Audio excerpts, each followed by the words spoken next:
Hi, everyone. My name is Dr. Angela Grace, and I'm a registered psychologist in Western Canada. I also live with the chronic illness long COVID. Welcome to our video, Care and Connection, Supporting Loved Ones with Chronic Conditions. This video is for anyone supporting someone living with a chronic illness, post-viral illness, or long COVID. Spouses, partners, siblings, parents, and close friends. If you take one thing away from this video, let it be this. Supporting a loved one with a chronic illness isn't just about medicine and logistics. It requires a balanced combination of empathy, practical knowledge, and self-awareness. Let's dive in to what that looks like. The most crucial step is learning to see what isn't visible. We often focus on the physical pain, but the illness causes deep, invisible challenges too. First, your loved one is likely experiencing grief and a loss of identity. They are mourning the person they once were, the pre-illness self, the one who had more capacity, could work, could go out easily, could live the life they wanted. When you focus only on the illness, you miss the profound emotional and identity crisis they're navigating. You need to acknowledge that grief as much as you acknowledge the symptoms. You can say something like, "It makes perfect sense that you're sad about everything you've had to give up, and I want you to know I see how hard you're fighting." This validates the grief and confirms that their emotional response is normal and an understandable reaction to this major, unexpected, profound life change. Second, understand this core concept. Energy is limited and unpredictable. Pacing is key. Many people with chronic conditions live within what's called an energy envelope, or in the popular metaphor, they have a limited number of spoons each day. This is because all of our energy needs to be focused on healing the body and maintaining the body's systems. It takes so much more energy to live with a chronic illness than to live in good health. Every single task, even thinking and talking, costs energy. Pushing past that limit, even for something fun, can lead to a severe crash called post-exertional symptom exacerbation or post-exertional malaise.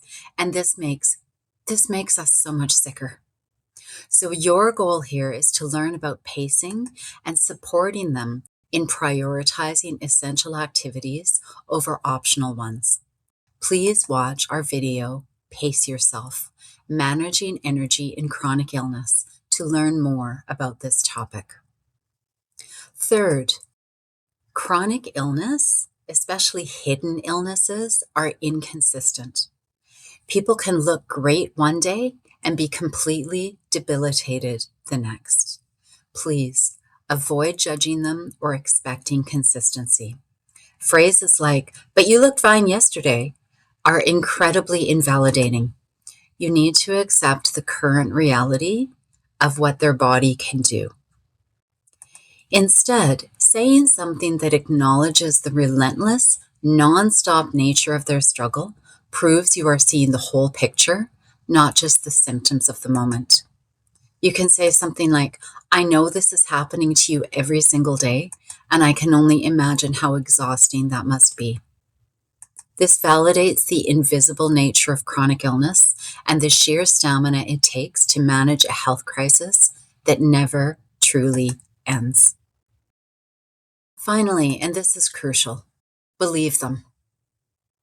Believe them when they say they're struggling. Believe them when they say they're tired. Believe them when they say they are experiencing symptoms in their own body that you may not be able to see. Believe them even when doctors miss it. Many chronic illnesses are poorly understood or hard to diagnose. The pain is real, even if all the blood tests come back normal. Your role is to be one of the people in their lives who believes their experience implicitly. To show you believe them, you might say, I know you feel dismissed sometimes, but I absolutely believe what you are experiencing. Or if they've just come from a medical appointment with a dismissive healthcare provider, you might say, that doctor was absolutely wrong. You don't have to convince me. I believe every word you said about your symptoms. Or that appointment is done and we're just going to cross that doctor off the list. We will keep searching until we find a doctor who listens. Or that doctor's lack of knowledge reflects poorly on them, not on you. Your experience is the only proof we need. The way you communicate can make or break their morale and your connection. Here's where we can swap out unhelpful habits that you may not be aware of for powerful skills. The number one mistake caregivers make is trying to problem solve when the person needs emotional support. So if we think about it this way, we first take in information, feel safe or not safe, go into the limbic system and feel emotion, and then go into cognitive thinking. So we have to ask ourselves, which level is the person functioning at right now? Is it basic safety, fight or flight? Is it emotion? Or is it problem solving? If they're in emotion and you're in problem solving, there's going to be a disconnect and it can potentially hurt your relationship. If they don't feel heard and supported and understood, it can be very, very challenging. So one of the things that I recommend is to simply label the emotion. Sad, huh? Angry, huh? Disappointed, huh? Tired, huh? That way you're labeling the emotion and being where the person is at. So when they're in problem solving mindset, let them lead the way with problem solving.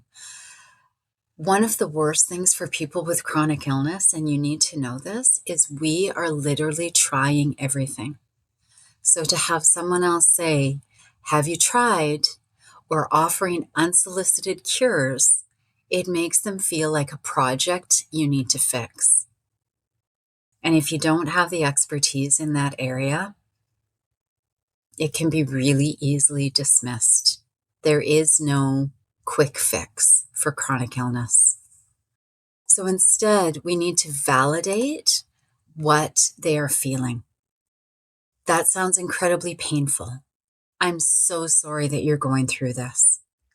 And stop saying, let me know if I can help. This shifts the burden of planning onto the ill person. Instead, offer concrete help. Say, I'm going to the grocery store. Give me your list. Don't make it a question, what do you need? Because those of us with chronic illness will always say, oh, nothing. Oh, nothing. I'm fine. We never want to be a burden on you. So you need to make it clear that you are going to take our burden, even though it's not a burden. You are going to assist us no matter what. Give me your grocery list. What's your favorite tea? I'm picking it up for you. I'm stopping at Walmart. Give me your list. Like, give them choices that they can agree to. I'm stopping at Costco. Like, give me your list. Just give us a yes or no question. Can I pick up groceries at 3 or would you prefer I walk the dog? And finally, respect medical boundaries. You are a supporter, not their medical authority. Please respect their choices regarding prevention, treatment, medication, and which doctors they see. So moving into practical support. Caregiving often means managing daily life tasks. If they ask, please accompany them to appointments. Be an extra set of ears, take notes, help them advocate, because fatigue and brain fog make absorbing complex medical information nearly impossible.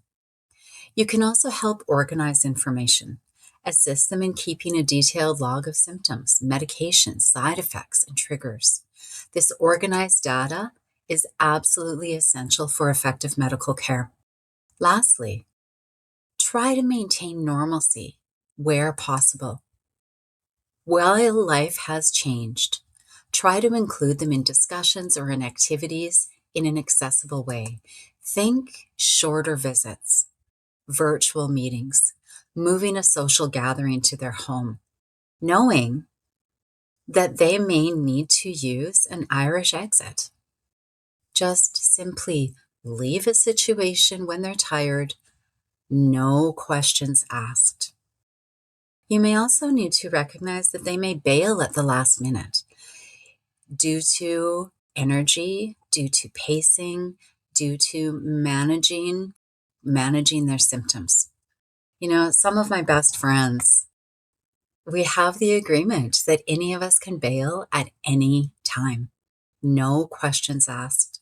And it just makes life so much easier to know that we are accepted for who we are and the energy that we have in the moment. Boundaries. We save the most important section for last. Your well-being is not optional. You cannot effectively pour from an empty cup. Your self-care is a core part of their support system's sustainability. First, set clear boundaries. You have to know your limits regarding time, energy, and emotional bandwidth. It's perfectly okay to say no to a request or to schedule time completely away from caregiving duties. Second, you need to process your own stress separately. Find a therapist, a support group, a separate confidant to discuss your own feelings, frustration, stress, and grief. Don't vent to the person who's ill. That burden of guilt is the last thing they need at this time. And finally, take scheduled breaks. View those breaks, whether it's an hour with a book or a weekend away, as essential maintenance, not a luxury or a sign of weakness. By maintaining a balance of empathy, knowledge, self-awareness, and self-care, you become not just a caregiver, but a truly sustainable and powerful source of care and connection. We hope this video has given you some practical ideas for supporting loved ones with chronic conditions. Remember, you are not alone.